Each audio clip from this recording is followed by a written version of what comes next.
The Standard & Poor's 500 average closing at a record level ahead of the Fed's two-day policy meeting, which is happening today. Markets are expecting another rate cut, but could the Fed disappoint? Joining us for that is Gallo, Senior Portfolio Manager and Head of Municipal Bond Investment Group at Federated. And here on set is Ed Campbell, Senior Portfolio Manager at QMA. And I was looking over a couple of your notes, Ed.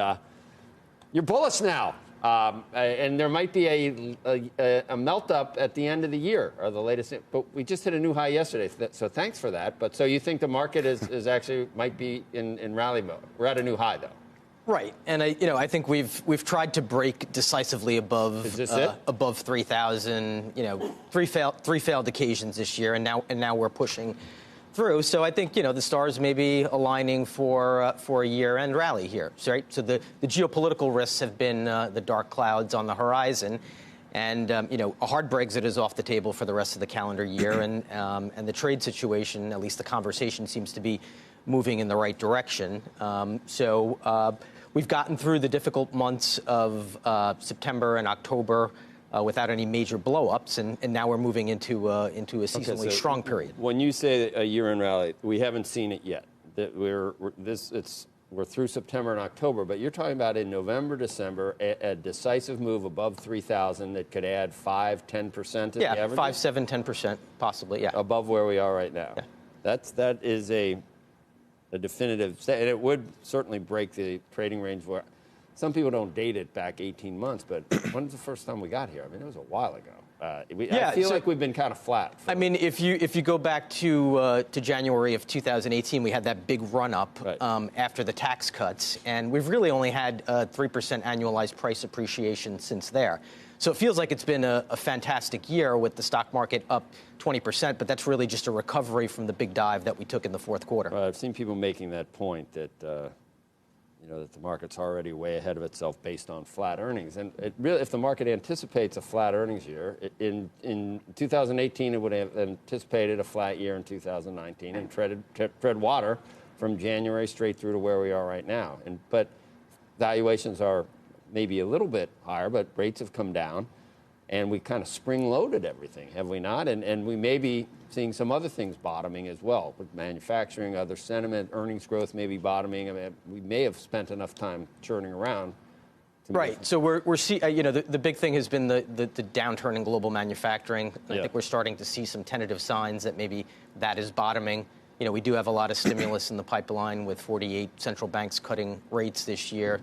The Fed getting ready to deliver number 3. So, I'm not wildly bullish. I still think the economy has a lot of issues and a lot of problems. But I think, investors can probably put away those concerns between now and year end, and we could have a pretty decent up move. Okay, for the fixed income side, RJ, munis you got to think about a lot. You got to think about principal risk, and then you also got to think, if we're facing a slowdown, you have to actually worry about credit risk, I guess, with munis. Do you feel good on both counts, or you're a little bit, sticking your toe in the water here?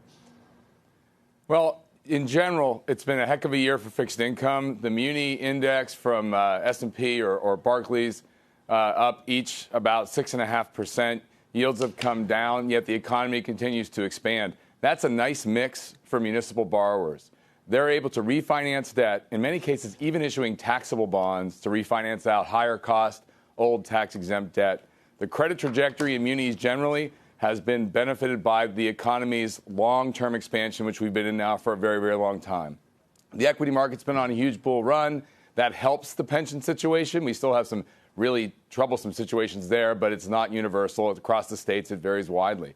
So the muni credit situation is very strong. The rates environment has been great for investors, and total returns are very beneficial as well. All right. So what can we expect from the Fed? Any surprises?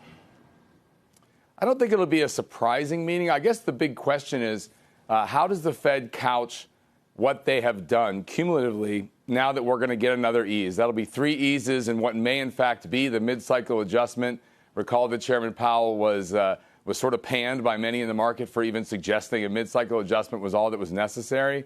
But when you consider that the economy has clearly decelerated, the global economy has also decelerated, and maybe some of the trade clouds are at least clearing to the point where we have a truce or a phase 1, it's possible the Fed eases again, completes the mid-cycle adjustment, and sees how the risk factors they identified, global deceleration, trade conflict, and low inflation, evolve from here. If that's what they say, they don't promise another ease, but nor do they say, oh, we're about to tighten. I think it's possible that the markets take this meeting in stride. If, on the other hand, they say we are done, that could be a challenge for the equity market. That'll be a bit of a surprise relative to rates expectations. People want to hear a Fed that's open-minded and remains proactive to address risks on the growth side. So what's the new range on the 10-year? Is it going to be 1.5 to 2.5 now? Well, we've been selectively neutral to long throughout most of this year, so we caught a good bit of the turn in rates. That's been helpful to our relative returns in fixed income at Federated. We felt that we were going to settle into a 150 to 2% range. We clearly did. We were sort of pinned to 175 for a while. There has been a little bit of a lift recently in yields linked to the clouds somewhat clearing on some of the geopolitical sides of things. I still think we're in a 1.5 to 2% range. One thing to remember, the Fed is debating whether to ease, not to tighten. So the normalization process that began many years ago reached its apex. The risk assets didn't like it. The Fed had to do their adjustment, if you want to call it that. I think the question is now, does the economy truly get some reacceleration, or at best are we just looking for a soft landing? If we're getting just the latter, 150 to 2 seems like a very reasonable range trade as we see the data come in and try to figure out whether or not we're really going to climb the trade challenge in any meaningful way. So, Ed, what happens next year? We get a year-end rally in January, then there's an election. I mean, is that on your radar? Will you? Yeah. So I think it's a little bit early for the market to to start obsessing about the election, especially since we don't really know who the candidates are going to be on the Democratic side, at least. So some people say we don't know on either side, right, Andrew? That's possible. Not yet. Not yet. Okay. No, but I think. So we've had a horrible year in earnings this year, right? It's pretty flattish. A lot of that is explained by the tough comparison set up by the tax cut last year. But I think if we avoid a recession, as we expect, earnings growth is going to get back on track for like mid-single digits.